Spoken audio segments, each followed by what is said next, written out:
Assalamualaikum warahmatullahi wabarakatuh. Sebelumnya, perkenalkan, nama saya Nurliasti Jayanti dan rekan saya Wafik Mukhlisin.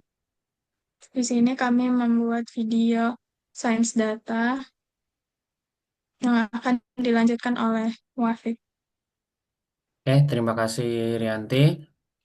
Eh, di sini kami akan melakukan evaluasi bersama Gemini dan di sini kita diminta untuk melakukan prompt ke AI, di mana AI akan kita sebagai dosen yang akan mengevaluasi kita tentang studi kasus dengan topik yaitu classification, validation method, cross validation, confusion matrix, overfitting, dan underfitting.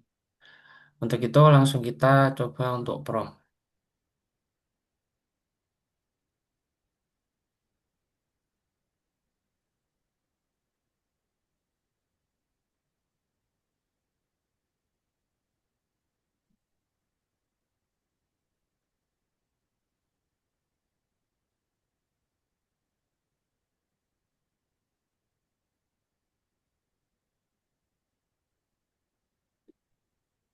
Oke, di sini terdapat sebuah studi kasus di mana kita adalah seorang lead data scientist di sebuah rumah sakit ternama dan kita diminta untuk membangun model klasifikasi untuk mendeteksi sebuah penyakit langka yang hanya dialami oleh 2% dari total populasi pasien yang datang ke rumah sakit tersebut.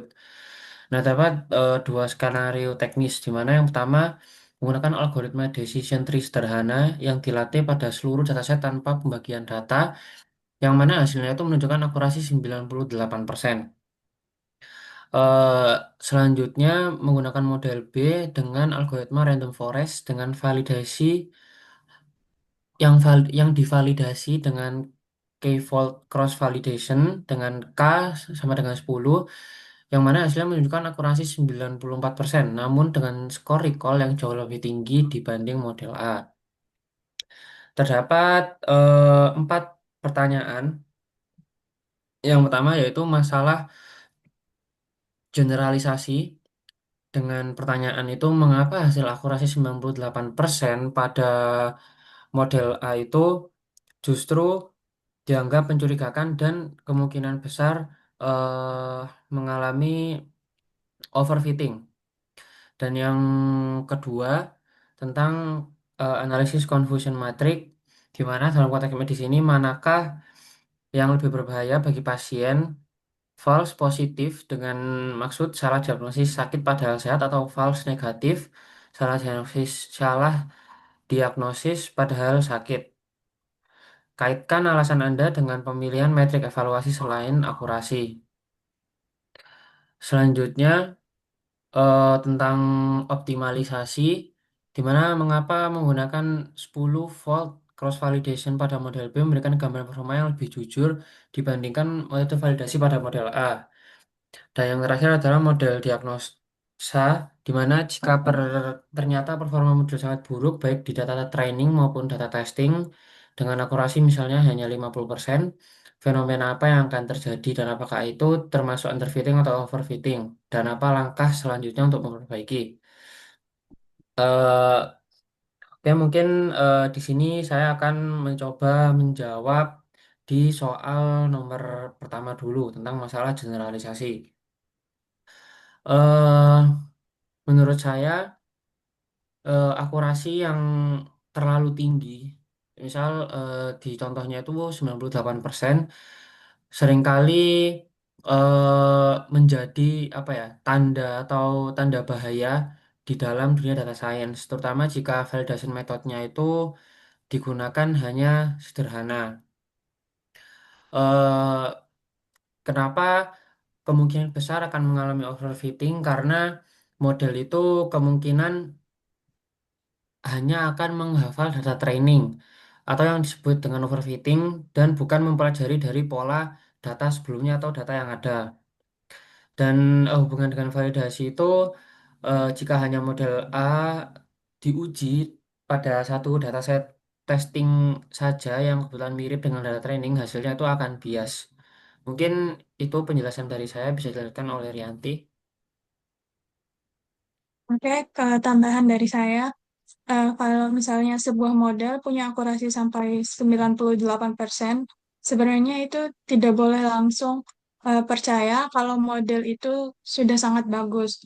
Nah, bisa saja model tersebut mengalami overfitting. Nah, overfitting ini terjadi ketika model terlalu menghafal data training, bukan benar-benar memahami pola datanya. Jadi, saat diuji dengan data yang sama atau data yang mirip dengan training, hasilnya sangat tinggi. Untuk hubungan dengan validation, eh, hubungannya itu terjadi ketika validation method yang digunakan kurang tepat. Misalnya, training data dan test data berasal dari data yang sama, atau pembagian datanya tidak benar. Nah, akibatnya model terlihat sangat akurat, padahal ketika dipakai pada data baru, performanya bisa turun jauh. Seperti itu. Oke, mungkin di sini saya akan mencoba merangkum dari jawaban kita berdua.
Oke, di sini saya akan mencoba menjawab pertanyaan dari evaluasi Gemini.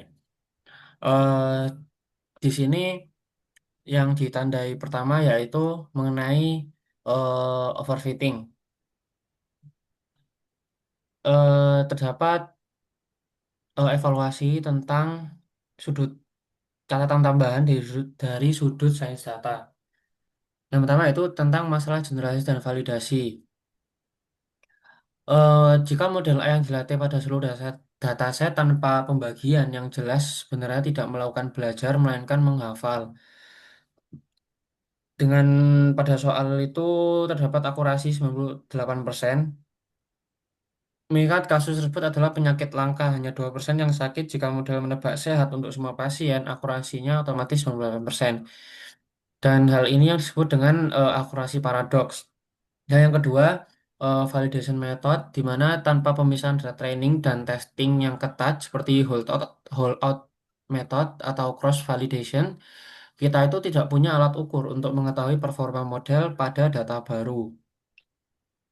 Nah, selanjutnya eh, tentang analisis confusion matrix. Mungkin Rianti mau menjawab terlebih dahulu? Baik. Nah, dalam kasus medis, menurut saya kesalahan prediksi bisa sangat berbahaya. Nah, kalau dibandingkan antara false positif dan false negatif, biasanya yang lebih berbahaya adalah false negatif. Kenapa false negatif lebih berbahaya? Karena model memprediksi pasien sehat padahal sebenarnya pasien itu sakit. Hal ini berbahaya karena pasien tidak mendapatkan pengobatan yang dibutuhkan. Sedangkan untuk false positif, yang dimana artinya model memprediksi pasien sakit padahal sebenarnya sehat. Hal ini memang salah, tapi biasanya masih bisa ditindaklanjuti dengan pemeriksaan tambahan. Nah, oleh karena itu, dalam kasus medis, kita tidak hanya melihat akurasi, tapi juga melihat metrik lain seperti recall atau sensitivity, supaya kita bisa meminimalkan kasus yang false negatif. Mungkin ada tambahan dari Wafik. Eh, saya setuju dengan pendapat Rianti tentang mana yang lebih berbahaya antara false positif atau false negatif. Menurut saya yang lebih berbahaya itu adalah false negatif karena eh, secara logika lebih baik itu salah mendiagnosis orang sehat sebagai sakit karena jikalau ada kemungkinan orang tersebut itu sakit, tetapi kita diagnosis sehat, itu akan malah akan lebih berbahaya untuk kedepannya.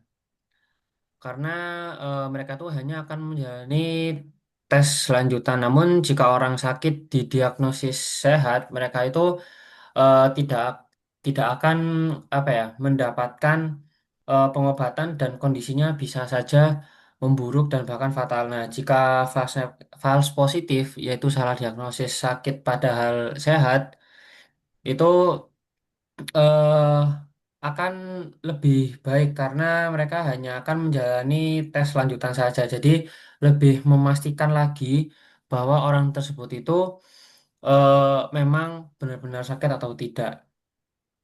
Mungkin seperti itu dari saya dan saya akan mencoba merangkumkan jawaban kita berdua.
Oke, sih saya akan coba melakukan evaluasi dari hasil AI-nya.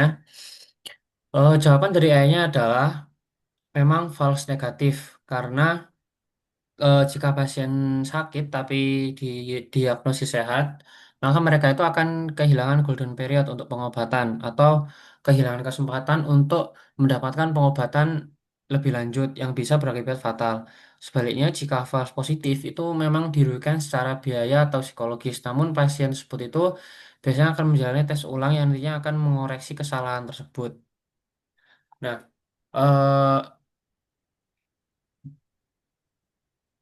mungkin itu saja dari evaluasi AI-nya dan kita akan lanjut ke nomor 3 tentang optimalisasi. Sini saya akan mencoba menjawab terlebih dahulu, yaitu tentang mengapa penggunaan tenfold cross validation pada model B itu memberikan gambaran performa yang lebih jujur dibandingkan metode validasi pada model A. Dan kita diminta untuk menjelaskan yang terjadi di belakang layar saat proses K-fold tersebut. Nah, metode tenfold cross validation dianggap lebih jujur daripada model A itu karena model itu tidak hanya diuji sekali, melainkan berkali-kali pada bagian data yang berbeda. Jika proses di balik layar itu di mana data itu dibagi menjadi 10 bagian atau menjadi 10 fold dan prosesnya itu dilakukan secara berulang sampai 10 kali. Di mana proses yang pertama itu 9 bagian itu dijadikan tempat training atau dijadikan data untuk training dan satu bagian sisanya itu akan dijadikan untuk dataset testing. Nah, proses ini itu akan berputar terus sampai semua bagian itu pernah merasakan menjadi dataset testing. Jadi akan diulang sampai eh, pembagian sebesar K-nya itu. Mungkin itu jawaban dari saya bisa ditambahkan oleh Rianti. Untuk metode tenfold cross validation, dia dianggap lebih jujur karena datanya tidak hanya diuji satu kali. Nah, untuk cara kerjanya itu seperti ini. Misalnya, data dibagi menjadi 10 bagian. Kemudian, model dilatih menggunakan 9 bagian data.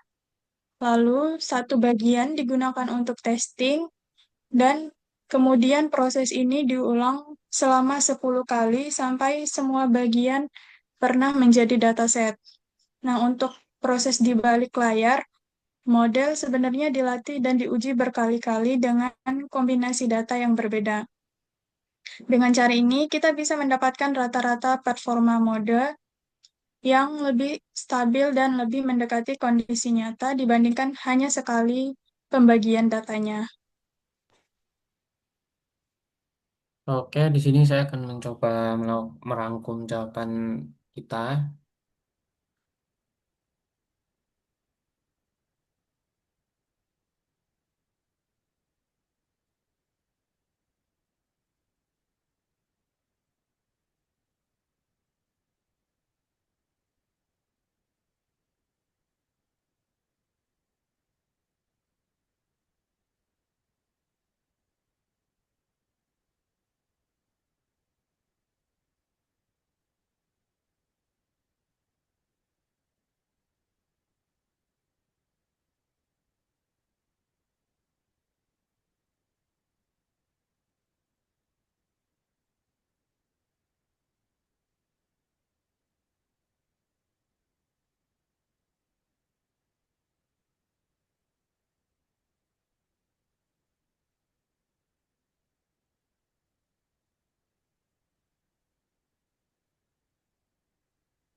Oke, di sini menurut AI-nya itu tentang ini.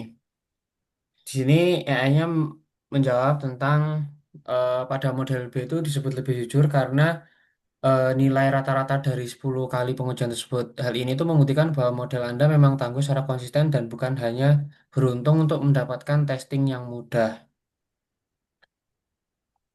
Selanjutnya, kita akan mencoba menjawab di soal nomor 4 tentang diagnosa model. Mungkin Rianti mau menjawab terlebih dahulu.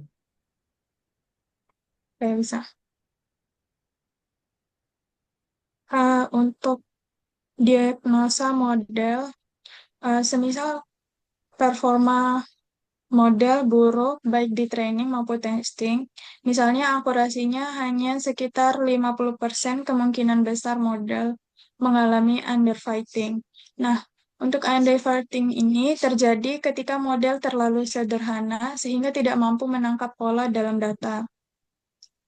Untuk memperbaikinya, kita bisa melakukan beberapa langkah.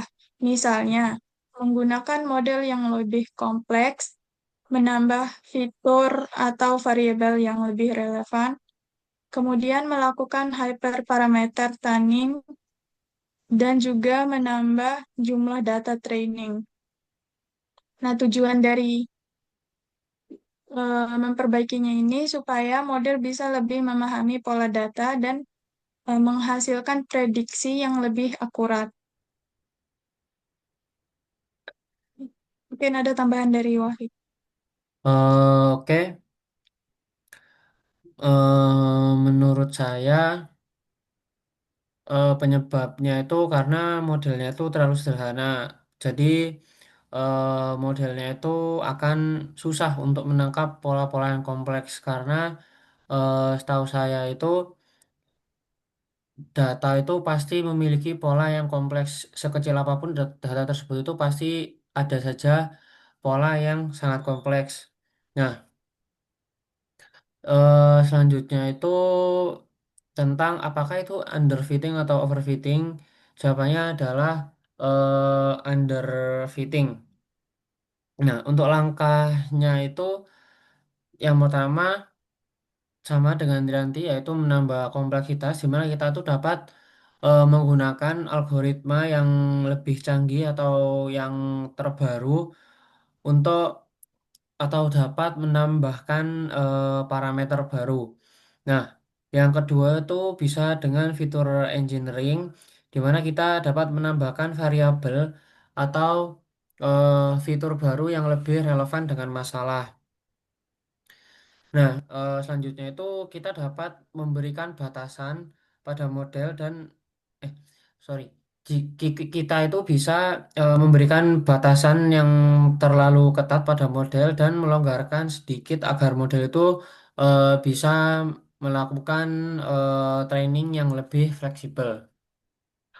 Dan itu menurut saya. Jadi kita akan mencoba merangkum lagi.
Oke, berdasarkan jawaban dari AI-nya itu eh, benar jawabannya itu underfitting karena hal itu terjadi ketika model kita itu terlalu malas atau terlalu sederhana sehingga model seperti itu gagal untuk menangkap struktur dasar dari data tersebut. Yang diibaratkan itu mencoba memetakan kontur gunung yang kompleks dengan hanya penggaris lurus yang hasilnya itu pasti tidak akan presisi. eh Mungkin sekian evaluasi dari kami dari kelompok 10 dan kita akan tutup kurang lebihnya mohon maaf. Wassalamualaikum warahmatullahi wabarakatuh. Waalaikumsalam warahmatullahi wabarakatuh.